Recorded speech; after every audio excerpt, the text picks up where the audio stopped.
Hello, everyone. We're happy to be here today to conclude our series of Education Village Conversations. We have today with us Dr. Miriam Dozier as my guest and co-presenter, and we're happy to be able to bring this series forward and give you the opportunity to sort of recap the things that we've discussed on prior sessions. Why is this important? To create your child's educational village for success. There are a number of things that have to be done for this to really be a successful situation. Make the adjustments for success. We talked about those previously, but these are a few additional points that need to be recognized and to be aware of such that these tasks are completed. Obtain reliable, high usage internet so that you can have multiple devices on at the same time. Obtain computers and tablets and or phones that can synchronize via Wi-Fi so that you can shift information from one device to another very easily. Look for giveaways. There will be a number of opportunities to get free computers or tablets for your use, and particularly for multiple students within the household. They can be obtained from schools, they can be obtained from charitable organizations. And it is very important that each student have their own, at least one singular device that is their own for their own personal use. But also be aware of the requirements from the school in terms of the software that's needed, and go with the suggestions by the school. There will also be opportunities to buy software at a reduced price, but go with what's suggested by the school or the university. And we'll talk more about that educational toolbox that's necessary for success, and also give you some expectations for the future. Hello, Dr. Miriam. I'm glad you're with us again this evening. Thank you. Glad to be here this evening. So with regards to the things that we just discussed, are there any other points that you think we need to emphasize? I think I would have to say the main thing that we need to emphasize, and we can't say it enough and say it strongly enough, that online education and virtual environments are not going away. That if we've learned anything else over the past year, is that they are evolving. And so that is the resounding theme, is that it is not going away. We think that, we would like to think that they're going away, but it has just opened up a new way of thinking and moving. So we must embrace change for success. We talked about experiential learning is designed for the participants to experience what they are learning. One of the old saying is experience is the best teacher, and anything in life cannot be taught, but they can only be experienced. And so in the experiential learning model, we're taking what we have, looking at inconsistencies and looking at the differences where we are and where we want to be, and putting that together, and we applying the new things that we learned. And so that's one thing that we talked about. The other thing that we talked about is that virtual environment or virtual learning is not new, but it's evolving. It has evolved from what we knew as correspondence courses, and with the every change in society, where there was the introduction of computers in the military, and it evolved into the World Wide Web and globalization and all these things. And one of the things that I want to talk about is, or add to that, is I started teaching online, started teaching at the University of Phoenix. It was one of the first for-profit online universities. And so I started teaching there in 2004 in an online environment. And so it has continued to improve and evolve. And so I think one thing that people need to really look at is where we are now in comparison to where we were last year. And it is continuing to evolve. And so when we think about that, we need to continue to learn, or to absolutely embrace the fact that it is not going away. And so with that, we need to capitalize on the opportunities that have been presented to us, And one of the opportunities is that we watched and we talked about to parents over these last few weeks is that they have become more engaged with their child's learning through all the frustrating moments, whether it was not being able to understand, it was a foreign language, not understanding math, not understanding reading, but they have had to build on concepts and they've had to really embrace and create the environment that they wanted for their child in the home. And some people really took that on in the testimonials that were given throughout over the past few weeks. We also have been able to enhance the management of the child's learning, embrace the village concept. They've had to reach out to grandparents, great grandparents, godparents, aunts, uncles, and embrace those concepts to understand who, what, where, when, why, to all build around this child and helping them embrace the change for success. And one of the biggest one is preparing for the next phase in life. One of the things that we want to look at is before COVID-19, only 25% of college students were taking an online class. Between this time last year and now, probably 100% of college students have taken an online class. Now, as we go back to the campus, as we go back into the classrooms, that number will go down, but it will not go back to the 25% where it was. And so that has allowed organizations and universities to look at cost savings, facilities management, look at security measures and how we handle our students. The other thing that I think that we're going to see is, and that parents need to look at, is opportunities for children to attend.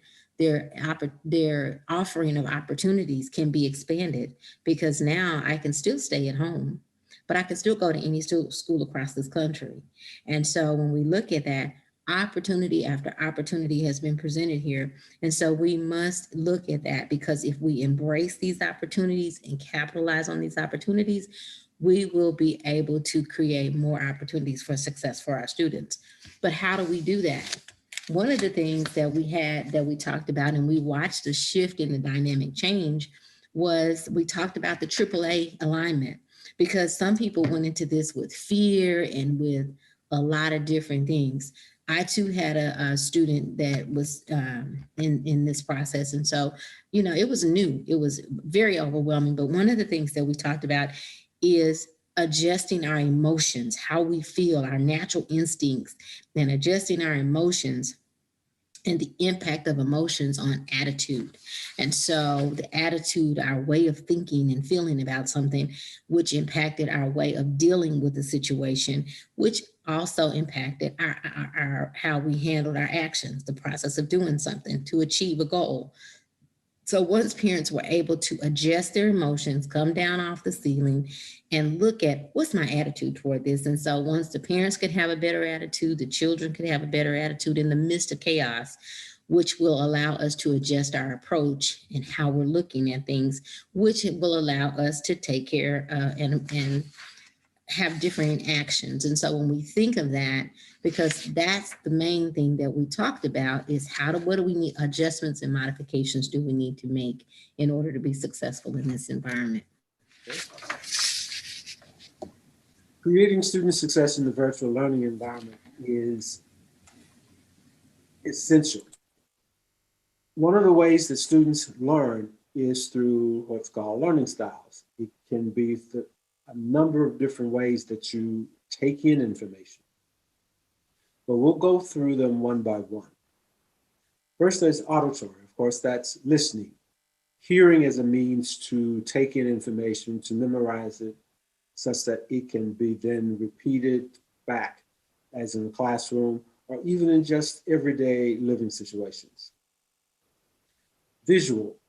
When you see or read the information, you remember it, you learn it, and can thus be able to store that information and recall it as needed. Then there's the verbal. Saying it out loud commits it to memory, as if you're memorizing a poem or learning a song as you hear it multiple times. That verbal interaction of you saying the words allows you to memorize it and be able to repeat it. One a little less known, but I'm sure everyone has seen it in action, is called kinesthetic. And the kinesthetic learning style allows that person to learn better through movement. For adults who've been to conferences, you'll see people in the back of the room constantly pacing or moving around, not sure they're paying attention, but that can be that individual's way of learning the information and taking it in as it's being presented.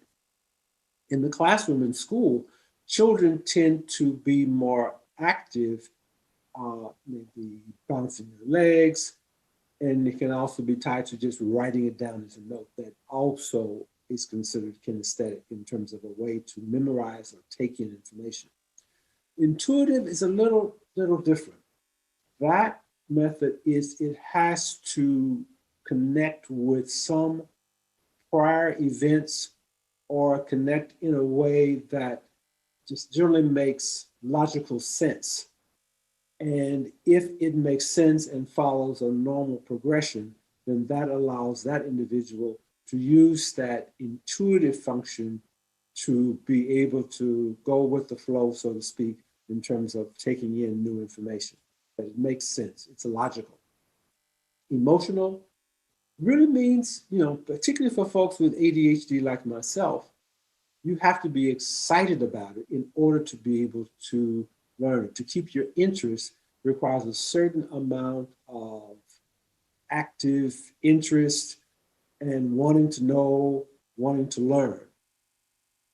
That emotional attachment brings it home in a way that if there's a lack of interest, then that individual is much less likely to learn and remember it. It becomes much more difficult for them. Then there's conceptual. For the conceptual learner, once they understand the concept and really the bigger part of the message, that individual can then follow the next steps. But until that concept is clear, the typical conceptual person is really just sort of kept wondering, what are they really talking about? But through the activity of asking questions or sometimes talking with a neighbor, then they can get the concept under control and then be able to follow the progression of the information that's being presented. So those learning styles become very, very important in terms of how you take in information and learn. And you can have any combination of those. You can use 1, 2, 3, or more learning styles within the process of, say, learning a piece of information for a class. So no one is exclusively one particular learning style. We use it in combination almost all the time. The toolbox for success. This, I think, is the meat of the 4 sessions that we've presented, including the one today, and that's why I want to really make sure that you take this information home. Active communication and engagement. Communication needs to take place between student and parent or caretaker, student and teacher, student, parent, and teacher, in order to assure that everything is clear in terms of what is expected of the student and that work is turned in and completed on time.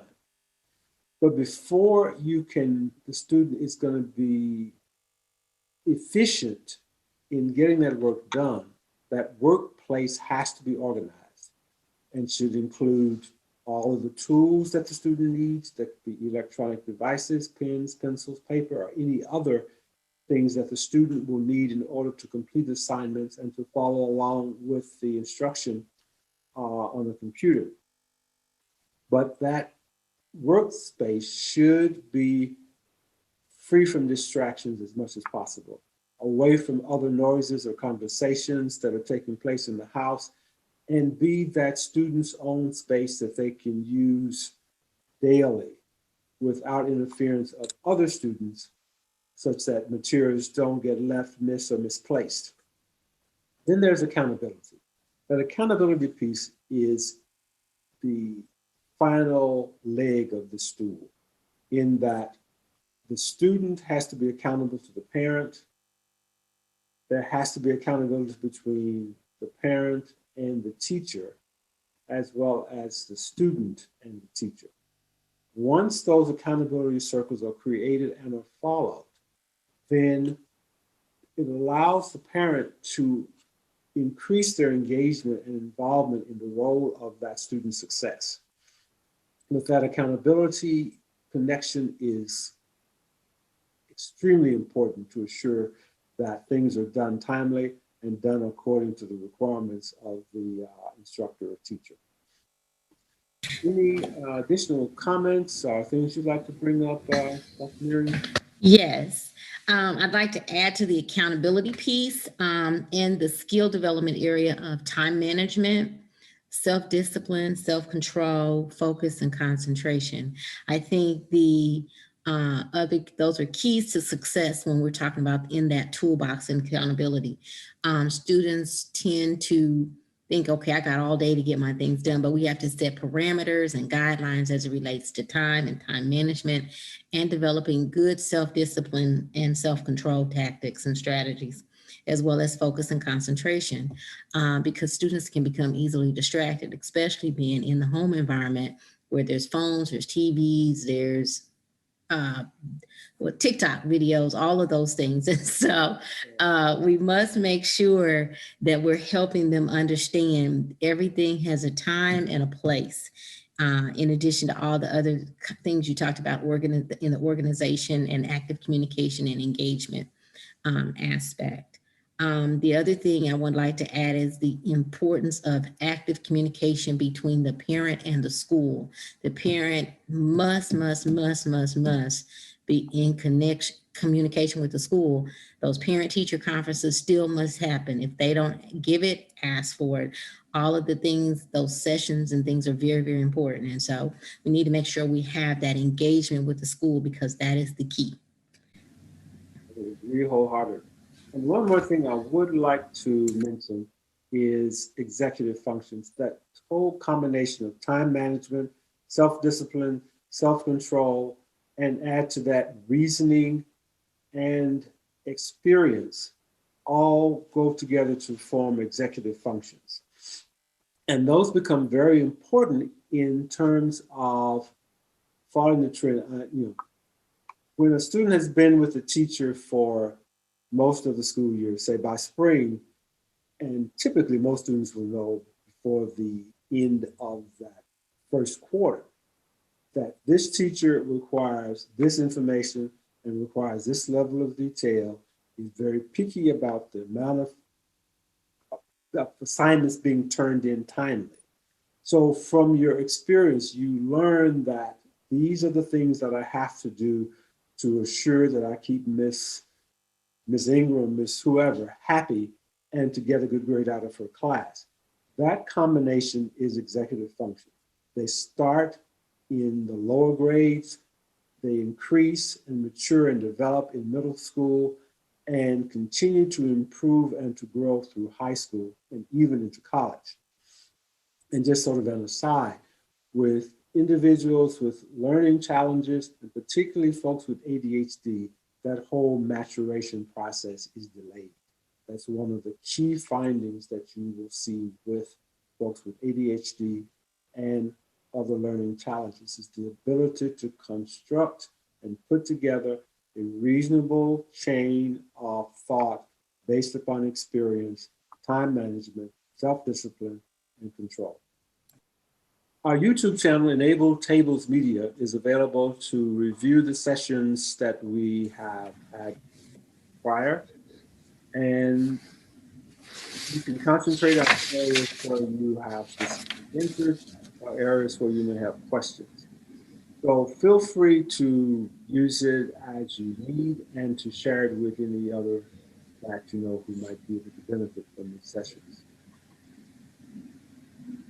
In session one, we discussed how we got to where we are, what COVID did to really bring online learning to the forefront, the difficulties of and challenges with online learning, ways that things get in the way of really understanding and the progression of the use of online learning. And we also discussed moving those things out of the way and looking at it as a real opportunity, because we definitely know that things are not going back to where they once were. And those that are successful with online learning will really do well as they progress through their education and out into the real world. Right. In session 2, we went, as we discussed this evening, as we recapped, we talked about the AAA alignment, adjusting our emotions, which are impactful with our attitudes, our way of thinking, our approaches, how we deal with things, and our actions, and aligning our processes with how we do things to achieve student success in virtual learning environments. We also took the opportunity to talk about the online learning experience. We allowed our participants to really begin to open up and talk about their experiences, and if the things that we were talking about, how they were going to incorporate them into their daily lives. And so that's what we talked about in session 2. In session 3, we discussed involving the community for successful virtual education. That is, all the caretakers, all of the people who are with the child during those working hours when they're studying, preparing assignments and all, need to be on the same page and need to be able to communicate back and forth with each other to ensure that there's a smooth transition from one caretaker to another, and to ensure that the student is being accountable in their work. This communication is key in the communication between caregivers, communication between student and parent, student and caregiver, as well as parent or caregiver and the school, to assure that work is done, assignments are completed, and definitely participation in all of those parent-teacher sessions where the child work is evaluated, at least reported. Organization in that online environment is key, such that the child, the student, has a clear place where they study on a regular basis that is as free from distraction as possible. That organization really helps in terms of sort of setting the mood, setting the tone for success. And of course, accountability is key. That accountability between student and parent, as well as the instructor, to assure that things are done and completed in a timely manner, is very, very important. And we've discussed the types of learning styles. I won't go through the entire list, but that's a good piece that you can go back to and review to make sure you have a full understanding, and use that information to look at how your child learns, or if you're an older student, how you learn. Today, we have talked and discussed why is it important to be successful in this environment? What do you really need to do? And we've reviewed the concepts from the prior 3 sessions in order to make sure that you get those concepts in good grasp. We've also shared with you the information of how to access this information on our webpage, on our YouTube channel, Untitled Tables Media. And there'll be multiple access points through our website, which we'll talk about, Untitled Tables Media. Any final thoughts you have, Dr. Miriam? Yeah, this has been a wonderful opportunity. I thank you and Untitled Tables Media for the opportunity. It's my first final thought. My second final thought is the fact that it is very important for the content that has been presented over these last few sessions be embraced, be utilized. The toolbox, the information that has been given is vital and crucial to success. But the most important foundation to that is embracing change, and change that's going to stay here in order to create student success, whether it's at this phase, the next phase, and in life. As we know, the workplaces has changed. So it's important for all of us, the teachers, the students, the administrators, and anybody in society, to take this information and apply it, because change is here to stay. I agree wholeheartedly. You can contact us through our website, enabledtables.com. And there you can see information about obtaining our book, Falling Through the Ceiling, our ADHD memoir, which talks about the development of our family and ADHD as it has affected us. You can reach us through our social media, through Facebook, Instagram, as well as Twitter. And Taste of Success Coaching Services, which allows a coach, myself as the coach, to be able to work with individuals, families, students in order to help them to achieve their best selves based upon mutually agreeable goals. There's more about Taste of Success Coaching Services at enabletables.com/ADHD-coaching, as well as through Facebook, Instagram, and email of Dr. Larry at tasteofsuccesscoaching.com. In addition, we'd like to make sure that you view all of our YouTube channel subjects. There are several out there, testimonials from parents in terms of our services. They also have discussions about parents who have been successful with children who've had significant learning disabilities and the efforts that they took in order for their children to be successful. And most recently, which will be on the website very shortly, is a podcast that I've recently done on Attention Talk Radio, the title of which is ADHD and Black Lives Culture Matters, in which I discuss a number of subjects around the issues of ADHD, learning challenges, as it impacts Black individuals and families based upon stigma and some of the racial prejudicial issues that have impacted our past and thus have been brought forward to the future. So do take a listen to these. I think these will be very insightful and meaningful to all of us. And again, I thank Dr. Miriam Dozier, Dr. Tony Johnson, and my staff, Audrey Jones and Bryce Williams, for their support in completing the Education Village Conversations. So I hope you've enjoyed it and stay tuned.